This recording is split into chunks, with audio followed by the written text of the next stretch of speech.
Hey everyone, it's another day of writing. It's another day. Yeah, I'll put it together. I'm talking to Trisha's chair. She decided she needed more coffee. We all need more coffee or booze or one or the other. Who knows? Um, yeah, it. I can thankfully say the sun is mostly out, though. Again, it's so windy that I feel like at any moment I'm going to see a witch on a broom fly by. Um, but I'll take that over the rain any day of the week. It's been steadily getting nicer. So that does unfortunately still mean that there's the possibility that it will rain, um, or in New England terms, snow, because God knows we need more snow in our lives. There we go. There she is. What's up? How's it going? Good. So I'm going to move some artwork around in the office so that this wall behind me is not blank. But I did want to try and show you. I got this for my birthday and I finally got it framed. Oh. Isn't that beautiful? Who's the artist? So it's from a group called Loft 817. And you can find their artwork on Amazon. The thing is, they don't have this style anymore that I can find. I wanted to get 2 more and have like a group of 3 in this style behind me. Because they had like Captain Marvel and they had Wonder Woman and they had a bunch of really amazing ones. And they have those characters, but it's a different style. And it's fine. It's unique, but it's just not what I'm looking for. Oh, that's a good idea. I was going to actually contact the studio and just say, hey, do you have any of these lying around? Oh, yeah. I mean, and by doing that, I mean, you start a relationship with them. And so I have, this is the piece that started it, and it's gotten out of control. If you see my downstairs, like, it's bad. But could a piece of artwork be any more me? Oh my God, no, that is just so hilarious. So it's by an artist named Lara Zombie, and she is Russian, perhaps. I'm not entirely sure, but she does like these like weirdly kitschy. Oh, so one of my favorites is Wonder Woman picking a wedgie. I think I've seen something like that before. It's really good. It's just her lower torso and upper leg and her butt cheeks. And she's just picking a wedgie. And because you know that suit rode up. Yeah. You know it. And so she's poking fun at such a practical thing that, you know, just it becomes outlandish the way she does it. And so that is awesome. Her artwork makes me happy. It's bizarre. And I got that at a yearbook a yearbook conference thing. I won it in a raffle. Oh, fun. I don't have any more up here. I have so many of them. And did you see the little plastic unicorn I have? I think so, yeah. So I got 2 of them because they're Scotland's national animal. The unicorn? Yeah. and don't tell a Scot they're not real, because they'll fight you to the death. Okay. And so I got a pink one and a black one for Rich and I, and that was like his gift when he was here. Aww. So now he has a black unicorn in his bedroom, and I have one on my mantle. How is Rich? Good. I was just chatting with him, basically bitching and moaning about my day. Hello, Rich, from across the waters. So he's been doing really good. It's been a little bit of a struggle. Same thing for him as, you know, us. Yeah. But, you know, their entire culture is people don't come to your house because you live in smaller houses. You go out to the pub. And Mm. even if you're not a drinker, you go out and you socialize in public areas. So for them, it's been really difficult because they live in smaller places. Like I have a 3 bedroom, 3 bath house. Like I can go days without seeing one of my rooms. Yeah. Whereas he has uh his kitchen is about the size of my desk. Oh God. I'm not even exaggerating. And then his living room is like good size and stuff, but it's living room, bedroom, and that's it. So I could not handle a small kitchen. and his kitchen is part of it's not technically what they call a tenement, like low income housing, but it's an old style brick building, like the buildings you see in Scotland. You're like, oh, those are so cute and quaint from the outside. um Ah. the inside, his kitchen is in the middle of his apartment. Oh So geez. there's no windows, there's a door to go into it, and it's all walls. Oh God, that would drive me crazy. And like his fridge is what we would call like a college fridge. It's a little bit bigger, but not by much. Oh man. So just their way of living is not conducive to this. And so Yeah. all the places I've been looking at, like I hate to be that American, but it has to have certain American things. Like I can't fit in a galley bathroom. I physically am too wide. Like my shoulders touch when I try to take a leak. Like way too much information for people, but That's that's okay. that's how narrow their bathrooms are. And Damn. so like And if you're used to that, that's one thing. But if you're not used to it and you're going to live in a foreign country, that can be a really hard adjustment. Those little things, I think. hello, Mr. King. Weirdly enough, Yeah. I'm related to kings. I am a king, technically. Have Huh. I ever told you this? No. So, I'm gonna drink my coffee and listen. It's story time. so if you go up my family tree, and I'm not going to be able to tell you exactly where it is, but I think it's my father's great grandmother is a king. Huh. Which, okay, you know, I grew Yeah. up. I met her a handful of times. I can remember her China, but I can't remember her. But because of that relation, I'm related to Stephen King. No way. And That is random.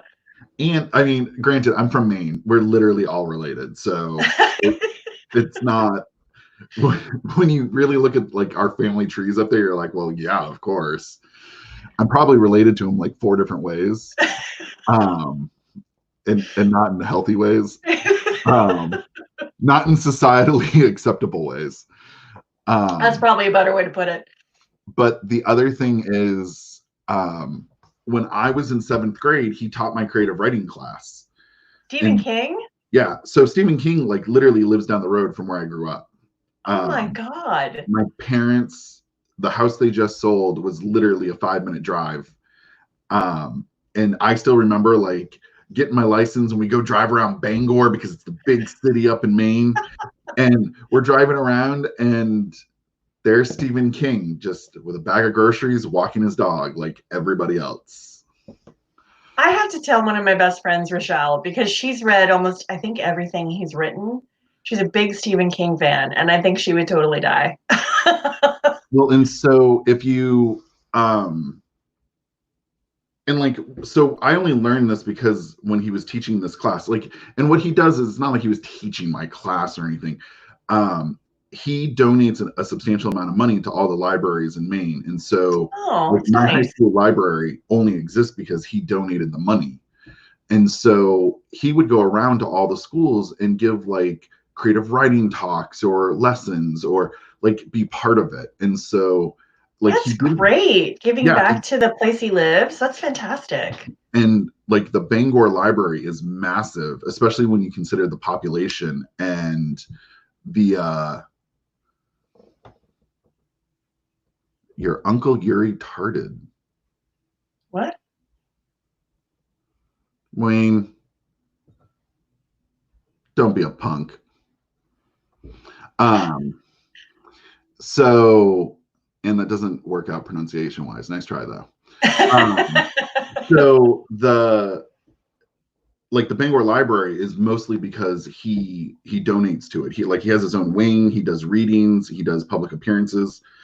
And so when he was in this class, he was there for 1 week, and he was just talking to my English class like about creative writing and like how to be a good reader and how to find things. Like it was just very broad stuff. And he was talking about reading. We had to do a little homework assignment and talk about what we knew. And so I started writing a story about one of my family members, and he was like, "Flag," and I was like, "Yeah," and he goes, okay, I'm in 7th grade. I don't know, Yeah. I asked for my elbow at this point, and I go home and tell mom, and mom goes, have you read The Stand? 7th grade, mind you. No. She goes, yeah, Randall Flagg. And I was like, what do you mean? He's Satan. Years later, when I finally read The Stand, I realized, oh, Randall Flagg is one of my family members, and he is Satan in The Stand. Oh my God. Now, I have no proof that this is anywhere related, but I'm going to just go with my conspiracy theory and say yes. I think you should. It's the least offensive conspiracy theory I've heard since we've all been in lockdown. So I would say run with it. So is Franklin joining us today? Yeah, he should probably be here at some point. Because I actually do need to write. I do too. And I love how easy it is to block people. In general? Yeah, douche nozzle farewell. I need to use the block button more. I do a lot of unfollows, but the downside to that is like if I'm unfollowing you, then why are we friends? Yeah. Whatever. Yeah. So I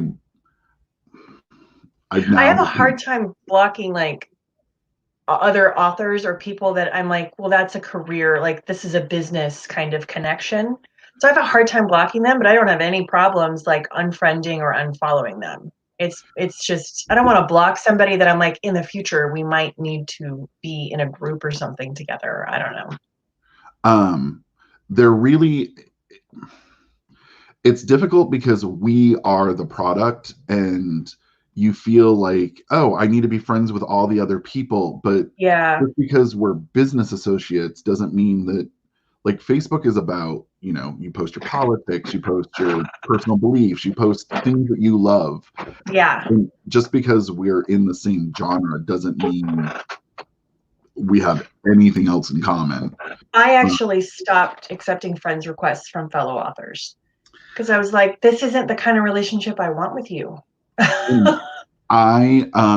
So Justin Sloan, I just added him on Facebook, but, and no offense to Justin, like I don't know him very well. And so we had a quick conversation about the convention stuff. And I was like, oh, you're kind of rolling with the punches. You kind of go with the flow guy. Okay. Maybe. Mm-hmm. And then I went to his Facebook and I looked through all his stuff, not creepily. Yeah, but you do that. Yeah. And I was like, oh, okay. So, you don't seem to have any radical views that are going to make me roll my eyes. Sure. But you have to kind of do that because otherwise, and I definitely have people on Facebook that I don't agree with, but you can snooze them for 30 days. Like I can't tell you how many people are on my friends list that I'm like, you know what? I'm friends with you because you're so-and-so's dad, or you're this person's sister. and you're an okay person, but honestly, I don't want to hear this from you. And so I'm going to snooze you for 30 days. And it's like, that feels like a good in-between solution. I have even gotten to the level of I don't friend family. Like, and this is not family that I have opposition against. Mm-hmm. I just will never talk to you again in person, so I don't care. Yeah.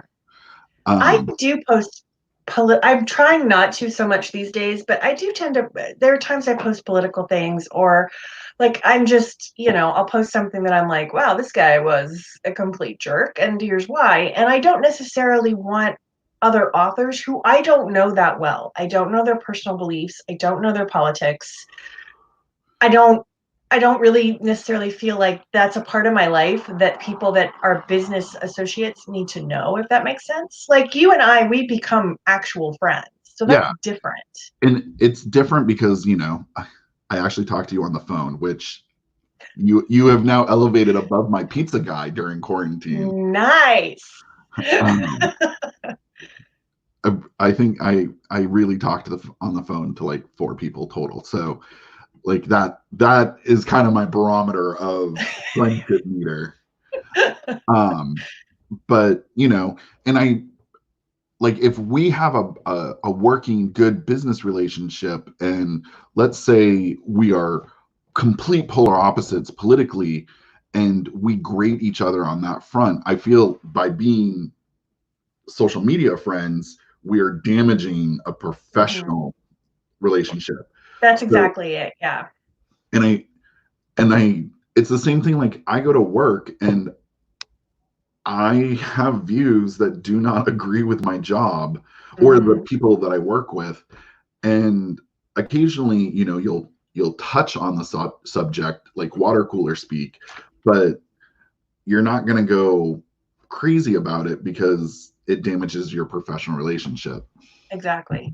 It's and Facebook is a funny line if you think about it, because we use it both sometimes for socializing, but more and more I'm using it for more business related connections and business related things. And so, whereas other people would use it to communicate with friends and to have debates and things like that, like that's not how I'm using it, really. Well, and then I think the problem comes up that, let's say, um, you you friend someone who is a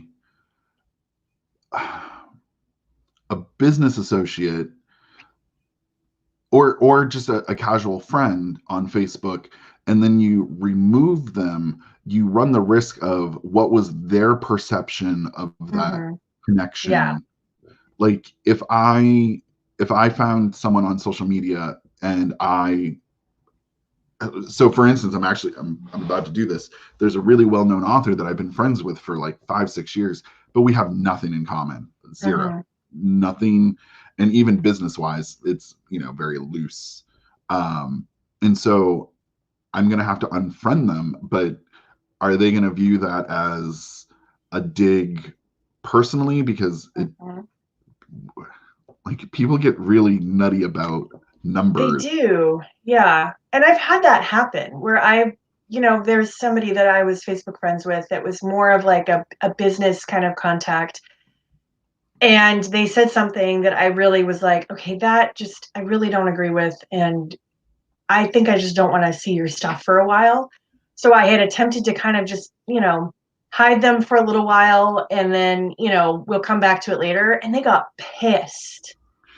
And And so it's like, you know what? I'm really sorry that happened. I wasn't trying to offend you. I was trying to preserve a relationship while also just kind of, not fighting with you online. well, and that becomes the thing, like, and this is why I try to keep Facebook friendly and less professional. And so, definitely, just like work friends. Yeah. Sometimes you want to hang out with work friends outside of work, but there's definitely some people on there that I'm like, if we were in a crowded room or if we were the only ones at the lunch table, we still wouldn't talk. Yeah, exactly. Or it would be really like awkward. Yeah. So, like, this is where I wish authors use LinkedIn more, because I get annoyed when people on LinkedIn, like I'll delete someone instantly if they post something personal on LinkedIn. That's not what this network is for. It is for Yeah. professional endeavors only. Yeah. And I kind of wish that Facebook would go back to being friends and LinkedIn could be professionals. Yeah. Um, and that's why I like the Facebook group. Me too. It's focused and targeted and not crowded with It's not friends. messy. Yeah. People are messy. Yeah, they are, and that's fine. But there are places I don't want to be messy, I guess. Yeah. Are we ready for a writing sprint? I think we are. We'll see if Franklin shows up while sprinting. Okay. I'll see you in 20. See you in 20.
350. Nice. I've got to tally up mine. Hold on.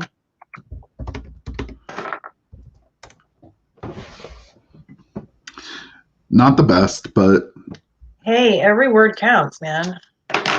And I'm at a weird spot because the rest of my novel is almost going to be a go. So I needed a mini boss basically in the middle. Yeah. And I wasn't sure what it was going to be, but one of my characters gets beaten up for racial reasons, and then it starts a cascade effect of we must avenge. Bad stuff happening. 779. Damn. What? I probably could have gotten a little bit more, but I'm also in my office hours, so I have to respond to every email like as they come in. So that sucks, man. But it's kind of like a nice little break in the middle. So it's a palate cleanser. Yeah, and because it's so technical, like you're looking at attendance dates and grades and analytical stuff, and then you're like, okay, got that. Now back to this overly emotional scene that will need to be reworked, period, because it's not emotional enough to begin with, so it's fine. I am getting better at being okay with like the early drafts not being what I want them to be exactly, because it's like, you know what, that's what revisions are for. I just got to get it down on paper. Yeah, and this novel is very specifically like I'm not good at writing the end of an arc. I'm fine with the end of a novel because, you know, at the end of the novel they get to the slightly bigger mini boss, but at the end of the arc, it's all the stuff you've been building up to, and I never feel that the climax is big enough. You're kind of like wah wah, but you just get it out. You tailor it.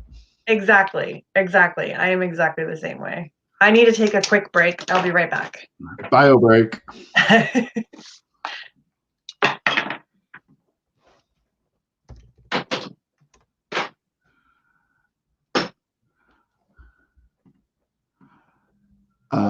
We are both working on the second series in our superhero universes, and so it's kind of working with established guidelines, which is a little more complicated than you would think, because now you have to make this story work, but you also have to honor your first story and make sure that there's not weird inconsistencies between them, because while we, the writer, might not remember them, fans very quickly will point out a plot hole that you've created.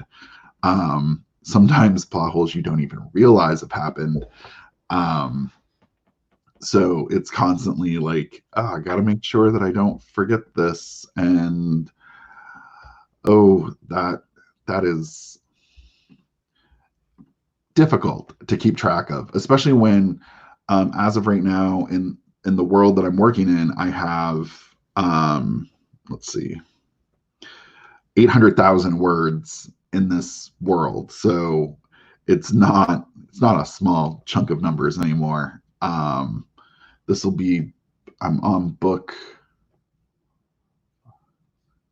this is book 8, but there are currently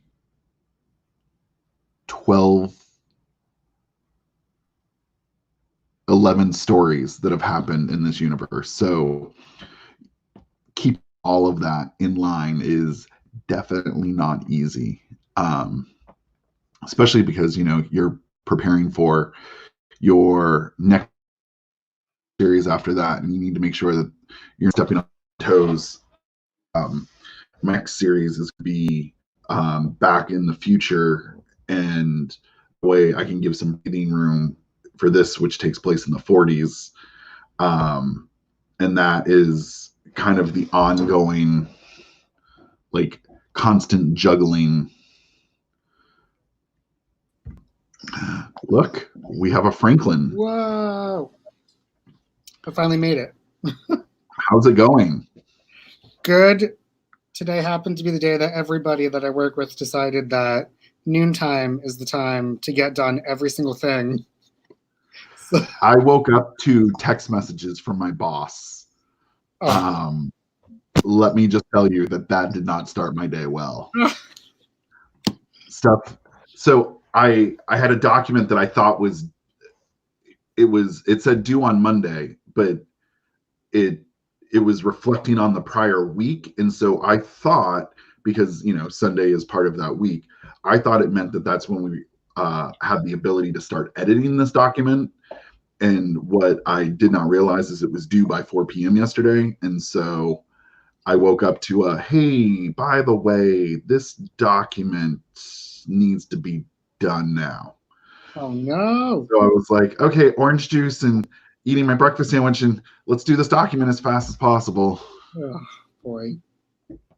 And it took 45 minutes just to catalog attendance. Oh.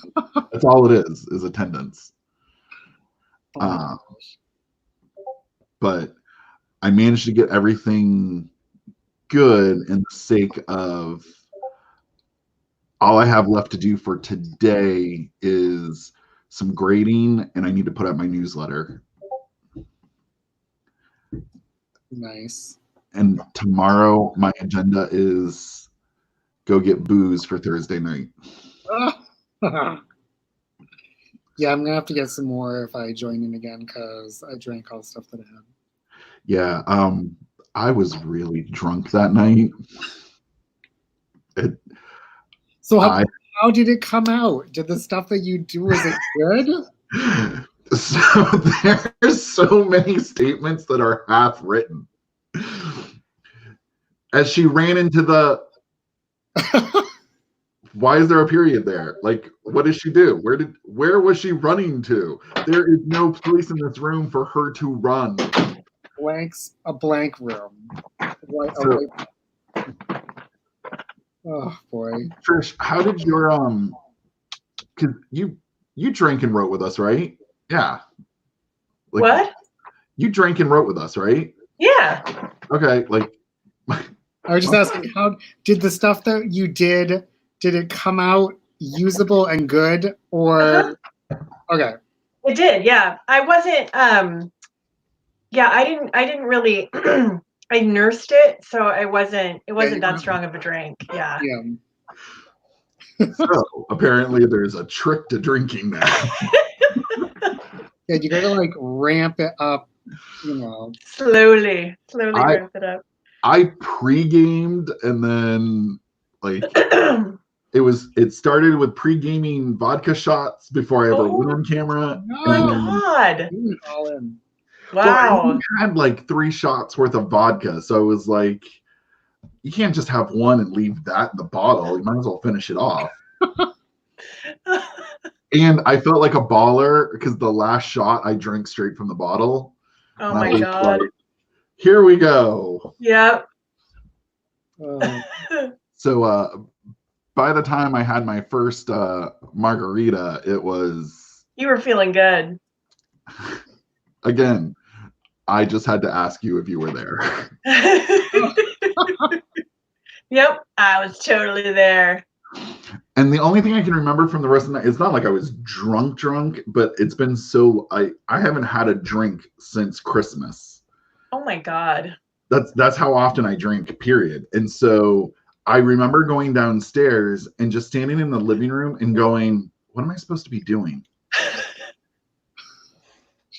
And like, I wound up just watching TV because I couldn't figure out what I should be doing. That is what you should be doing when you're drunk. Watch some TV. Yeah. I ate all my Wheat Thins. You ate all your Wheat. Like, Wheat Thins are there for like cheese or something on them. You don't eat them straight. I ate a whole box of them straight. Wow. So you basically turn into like somebody who's high when you're drunk. That's like pot behavior right there. If I'm high, no food is safe. it it's not even a question of am I hungry? It's consumption. I get sick to my stomach when I smoke pot. So that's not fun. I've only done it twice. It was not fun. I mean, I grew up in northern Maine. It's kind of a thing. Yeah. I kind of want to try edibles, I'll be honest. Like, I'm really curious about edibles. So weirdly enough, my mom suffers from really bad migraines, and I've been trying to get her because the shots she takes are like incapacitating, Oh, and God. you only get 3 of them, but she has like 7 or 8 migraines a month, and so Oh, dear God. yeah, I mean it can be debilitating across the board. So I said, why not try weed? And she was like, I can't smoke it. And I was like, well, funny story, no one smokes it anymore. Yeah, you eat it. And so I got her some chocolate, and she was amazed that you don't get high off it, like you get mellow. Yeah. And she said that it didn't stop the pain, but it kind of put it in it wasn't the forefront. I have a friend that gets super bad migraines as well. Like, he'll wake up in the middle of the night with a migraine. Ugh. And so his same thing, somebody brought him I think it's an edible for pain relief, basically. Yeah. And so he took that, and he was like, I wasn't in my bed for an entire day. Like, this is amazing. And like where I grew up, like, everyone just grows it in their yard, and you smoke what you grow, or everyone's got a dealer somewhere. And so I did not realize that it's a science now. And one of my we have pot dispensaries up here. It's legal where I live. Yeah, we have like 6 or 7 dispensaries in Mass. And one of my friends has really bad anxiety, and she would have a lollipop, and that was kind of a low dosage over a period of time. And I tried one thinking like, oh, I'm going to get wrecked. And it was, no, it, one, you don't get sick. 2, like, I just felt calm. So like, it did exactly what it should. And I'm thinking like, wow, this went from being, a bunch of 16-year-olds growing their yard and baking it in their oven to like, it's a full-fledged science now.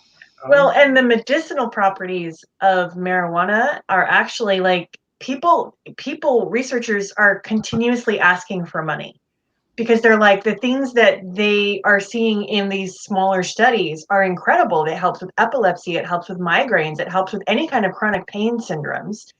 It helps, I mean, across the board. They're saying that it helps with so many different pathologies that we need more research to find out why, and to see if we can isolate different parts of it, but nobody will give people grants to study the medicinal properties of marijuana. It's really ridiculous. Well, and I wonder, some of that is, marijuana is up against like big pharma and tobacco. Yeah. Probably.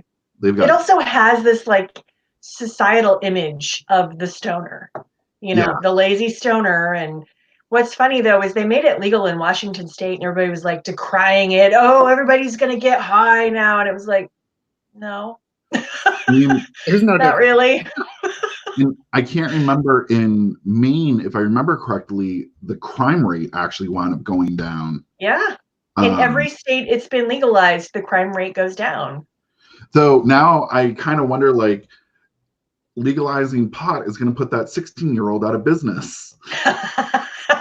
No, they just get a job at the dispensary, man. Oh, that is true. I know so many former dealers who now either work at vape shops or dispensaries. Like, you can also, it's hard to get, but you can also get a grower's license. At least in Washington State, I think you can get a grower's license, but it's super hard to get because you have to have certain amount of like acreage or feet to so that you're not like doing it for personal reasons, that you're actually Yeah. like making a business out of it. In Yep. mass, and I don't know enough, but I'm pretty sure you can grow it for household use without question. So I think that was one of the concessions Washington State had to give, was that people couldn't grow it for personal use, that it's not legal for that, but you can go buy it someplace, kind of a thing. I think. Well, I might be wrong. taxes, you get money from it. Right? You could tax it. Like, it doesn't make I don't get it. Anyway. Random tangent, so many tangents. Yeah. So the man, Gonna make a superhero called Greenleaf. Like, where is him when you need him? he's gonna have to team up with Maple Leaf from Canada. Oh my God. Boy, Um, his hideout is called the Dispensary. Well, wasn't there? What is Captain Chronic from? Oh. Was Oh, it a say no to drugs campaign? No, It sounds wasn't like that, something like that. Jay and Silent Bob superhero persona? I think It might have been. Jay's superhero persona was Captain Chronic. It might have been, yeah. Dude, Maybe. sorry. You blocked like 3 people. I'm looking at the live comments. Oh yeah, so Did it I go don't- off the rails? That's never happened to us before. yeah, yeah. Okay, sorry. We don't need to give details. I'm just surprised. Well, so I don't know what goes on with Facebook, but when I did my Facebook Live, right when quarantine happened, it was probably like within that first week, my video within 15 minutes was shared with over 100,000 people. And if you went and looked at who was Jeez. commenting and sharing it, they were all Arabic names, like in Arabic, like the characters in Arabic. And it was always being shared to some super shady groups that have like 1 million people in them. And all of them have like identical names. And like, What is this? Why do that? I don't see the benefit. Like, what are they getting out of that? I mean, thanks for the exposure. And so what I was doing was I would do a Facebook Live video. It would get shared to like this uncanny number. And then I would put out a book, a link to one of my books afterwards. And Facebook would jack up the reach because it was like, oh, everyone's commenting on his page right now. It must be stuff they want to see. And I was like, I'm going to try that algorithm. Yeah, use that. Absolutely. But it keeps happening. And the number of I'm just assuming that the trolls are bored, like Well, yeah. Maybe. I don't know. What else do we have? What else do we have to do? yeah, of all the things that we could be doing. Find the most random video. I'm just gonna type that they're losers. Yeah. Thanks. Like, Gonna get them to you know what? Your sarcasm fuels me. Hey guys, I'm gonna have to say goodbye because I need to be available for questions for one of the girls during their school time, so that hubby can also get some work done. We're just trying to balance it all. Oh, It's hard. Oh yeah, and we have to do podcasts later. Yeah, unless you want to do it tomorrow, which is fine. Either way. No, I think I would just assume. It sounds horrible. Get it out of the way. But I think everything's good to go. Okay. Well, then I will see you at 2:00 my time. Yeah, 5:00 your time. I really need a calendar or a time app for all the people in different time zones. Yeah, I'm the same way. This whole Anyway. like international thing is now It's off the ridiculous, rails. man. All right. Happy sprinting. Good to see you, Franklin. good to see ya. I'll talk to you later, Jeremy. Chat with you later. Bye. Bye. Okay, I'm gonna hop in on the last 10 minutes on this one. All right, I'm going to grab more water, and I'll be prepared for the For the next. next one. Yeah.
Woot. Tammy's being a slave driver today. Oh boy.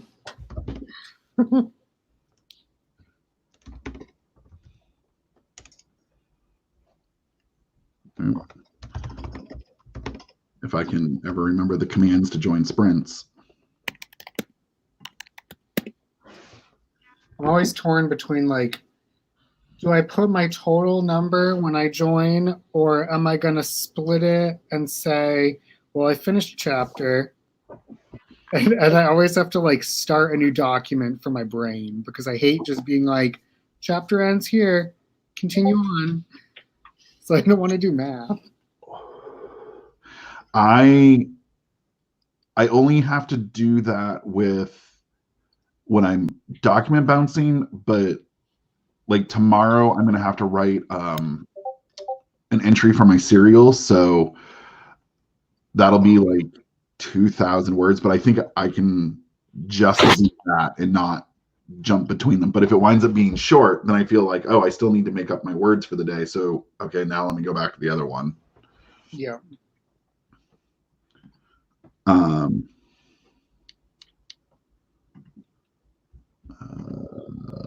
Banners. So Trish and I are in a conversation about like the YouTube channel and what we want to do with it beyond what we're currently doing with it, I guess. And so we just did the rebranding stuff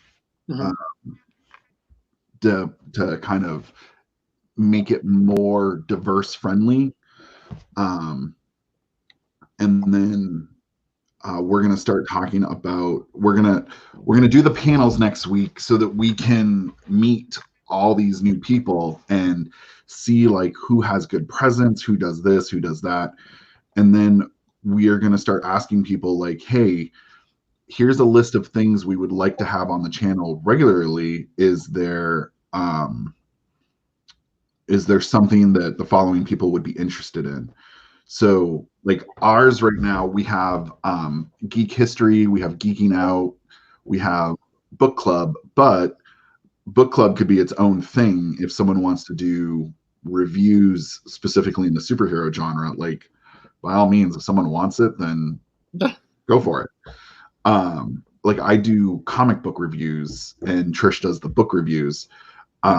So that could be, you know, something, or doing the geek history, like just general geekness, or someone wants to do author interviews, then so be it. Like, but what we looked at possibly joining a network, so like we would be part of a bigger audience, and unfortunately we couldn't find any network that really fit us, and the only one that really did fit is a very small group of people.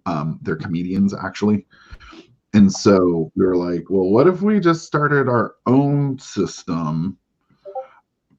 People have got downtime right now, so we can iron out the kinks now, and then once quarantine's over and life goes back to normal, if you know people want to do once a week, once every other week, whatever, then yay, constant content. Yeah. But I know people are dying for author interviews. Every once in a while I look for like authors that I read, and I just like search them on YouTube to see if they've done any like convention or any sort of like interview. Sometimes I find good stuff. Sometimes it's like, oh, that person just doesn't, either they are too big and they don't do anything, or they're not interested in talking about their work or whatever. But I'm always like curious because I want to know, like.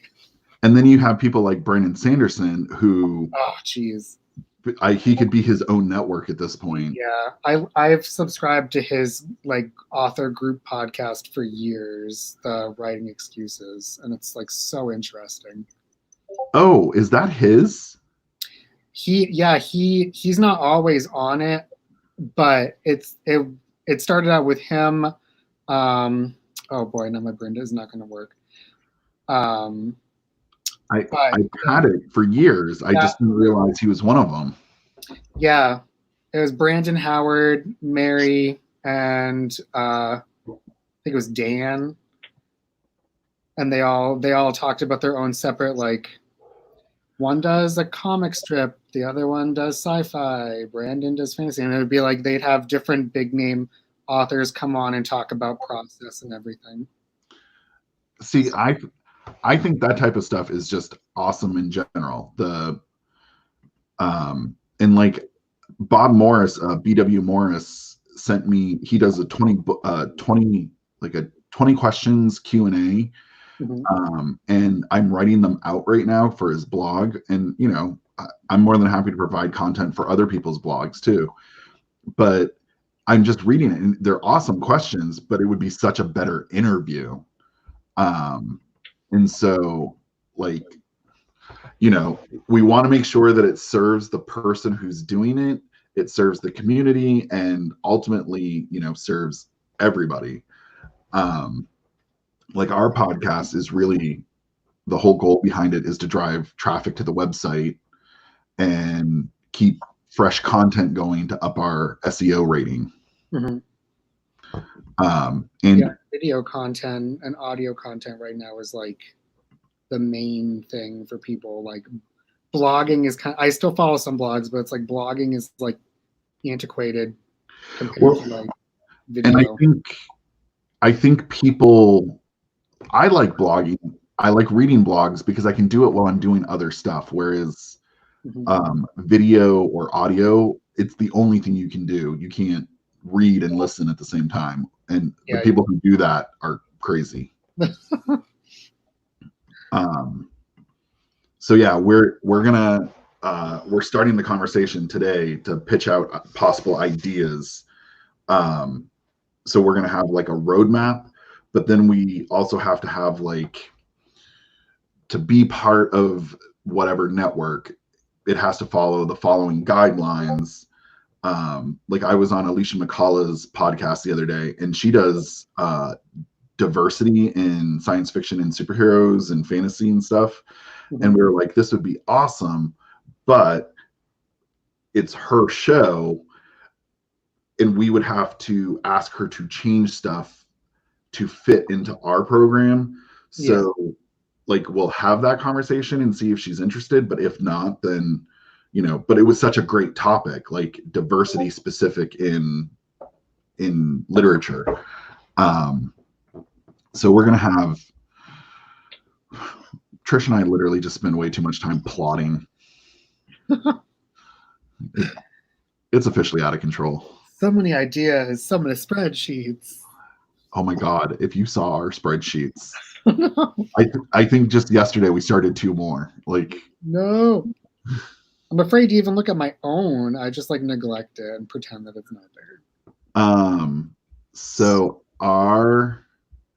this is just the accountability spreadsheet, which is, she's going to kill me for sharing all this, but oh boy, this is to keep track of getting done everything that you plan, or like word counts. So this is my goal, because originally my goal was to have 750 words a day, and I'm up to 1,300 a day. So I'm blowing this out of the water. My actual word counts, the difference.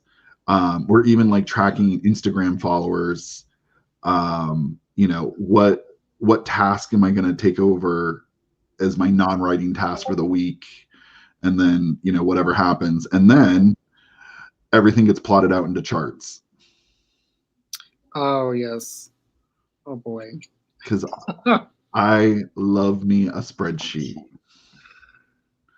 It's not healthy, I'm sure.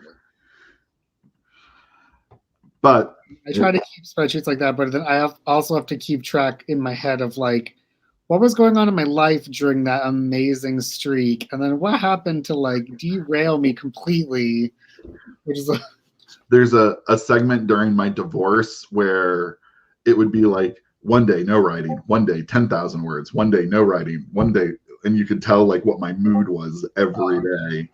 it's so true. Uh, Oh my gosh, motivation. oh, So you have to have a little drop down that has like the stock phrase excuses where it's like extenuating circumstances. I'm just gonna write out all my excuses in the form of emojis. Yeah. Like shrug, sad, Yeah. thrilled, And then nothing but cookies for the last week. cookies. All right, I'm gonna hop in on the rest of this sprint, and I'm about to go beat up a whole bunch of people. Oh boy. We'll see how that pans out. All right, we'll see what happens. See you in a few.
Woot.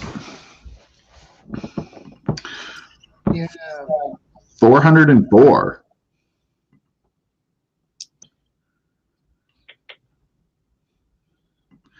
I wrote more with less time. Sometimes it happens. Oh,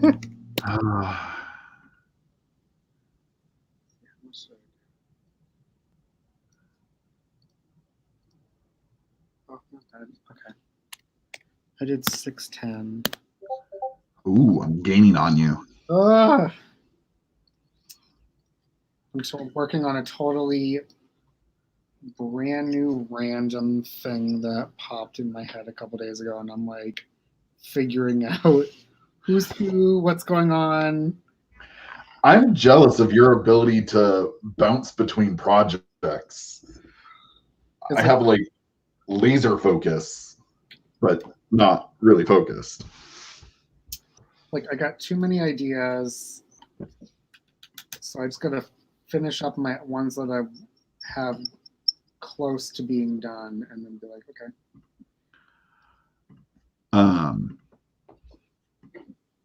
Yeah, I need to, as this series wraps up, so I got about 35,000 words. I need to start plotting out whatever the next project is, because I know what's going to happen. I'm going to get to the end and be like, now I need some time to think and dwell, and Yeah. like I just want to hit the ground running. Like chapter 1 is already good. Let's do this. Mm-hmm. Yeah, I usually start out with like, I'll write a really rough chapter 1 of whoever my main character is going to be, if it's not like an ensemble, and then I'll like figure out everything else for like outlining and all that once I'm done getting like a feel for what my character wants as like a motivation, or which is usually what I struggle with the most, because I'm like going back and forth. But now that I've read more stuff about like character creation, it's like I really have been bad at nailing down specifically what their main goal is. So it's always like they're just living their life, and it's like, but they have to have something that they really want.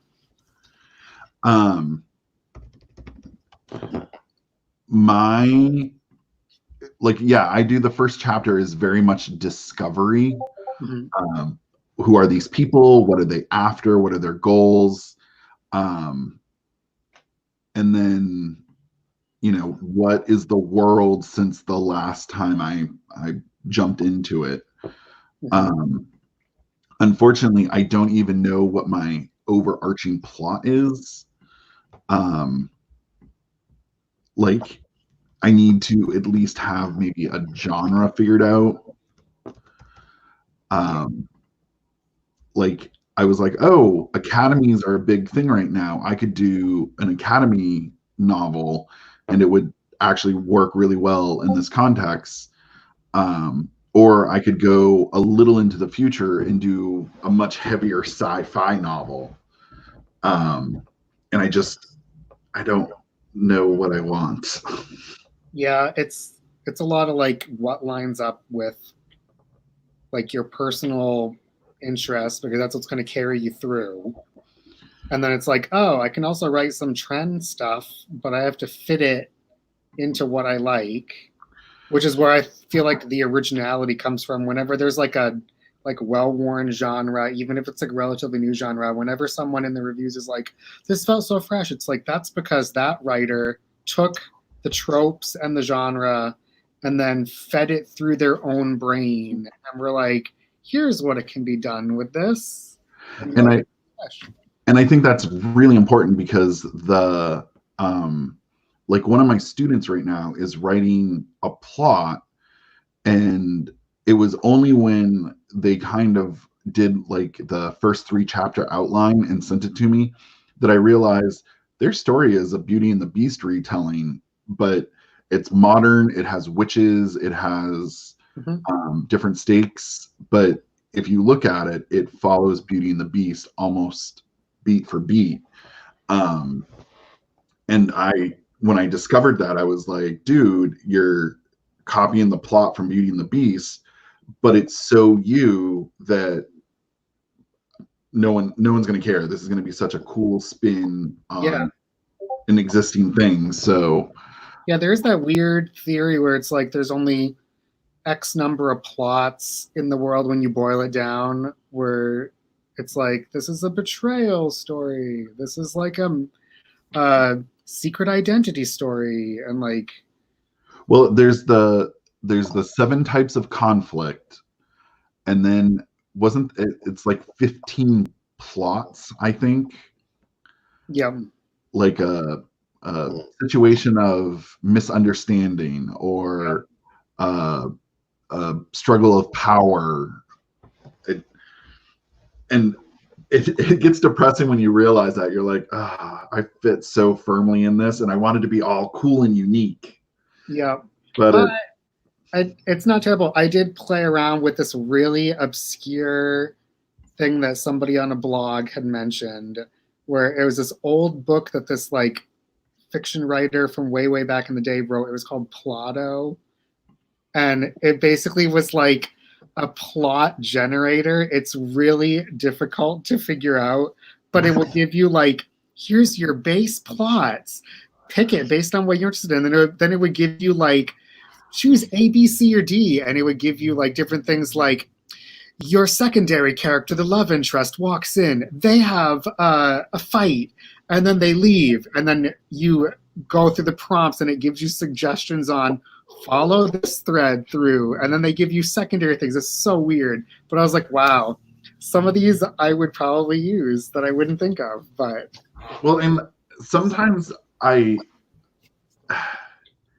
no one wants something completely original. They want a little bit of familiarity with an original spin. So like I have a story that I want to do that is, the premise is basically the world of magic, like elves, trolls, dwarves, all of that. They basically wage war on mankind because we're screwing up the equilibrium and destroying the environment. And so it turns into a post-apocalyptic fantasy. Okay, well that's kind of a hard sell to begin with. But wait, there's techno witches and cybernetics and some lit RPG, and the idea in my head is really cool. How is that going to get sold? So a nice writing short stories in it. I'm going to stick with superheroes for now. I get them. Yeah, just that's where you just jot down that thing, and then you set it aside, and then you go back to it. And it all stems from me wanting elf strippers. Well, and I'm gonna do it. And R.A. Salvatore did a really awesome job of reinventing the wheel when he did his Demon War saga, because dwarves are called proweries, and they're like barrel-chested little men who ride boats, and oh yeah, they're essentially Vikings. And you know, I know enough about dwarves to be like, okay, I have a visual in my head, but the bloody caps and how they soak their hats in the blood, and it's basically like they wear little berets. Oh wow, so these really aren't dwarves at all. Yeah, they're not dwarves like you think. And his magic system being gemstones, and like it was so much well thought out reinventing that I was along for that ride all over the place. Oh yeah. All right. Oh boy, let me join this sprint so I don't get. She's doing them too close together. I need to stretch. Oh. Been sitting for too long today already.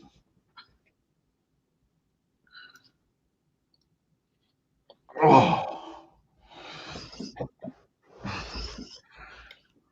If anyone ever wants to call writing a hobby, I'm going to slap them. It's not real work. You tell that to my body at the end. Yeah. not real work my ass. Oh goodness. All right, I'll be back in a bit.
No, I just got to the crescendo of the Wonder Woman soundtrack.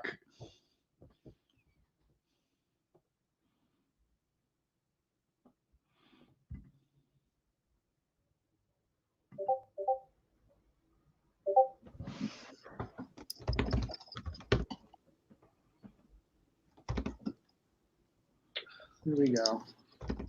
Ugh.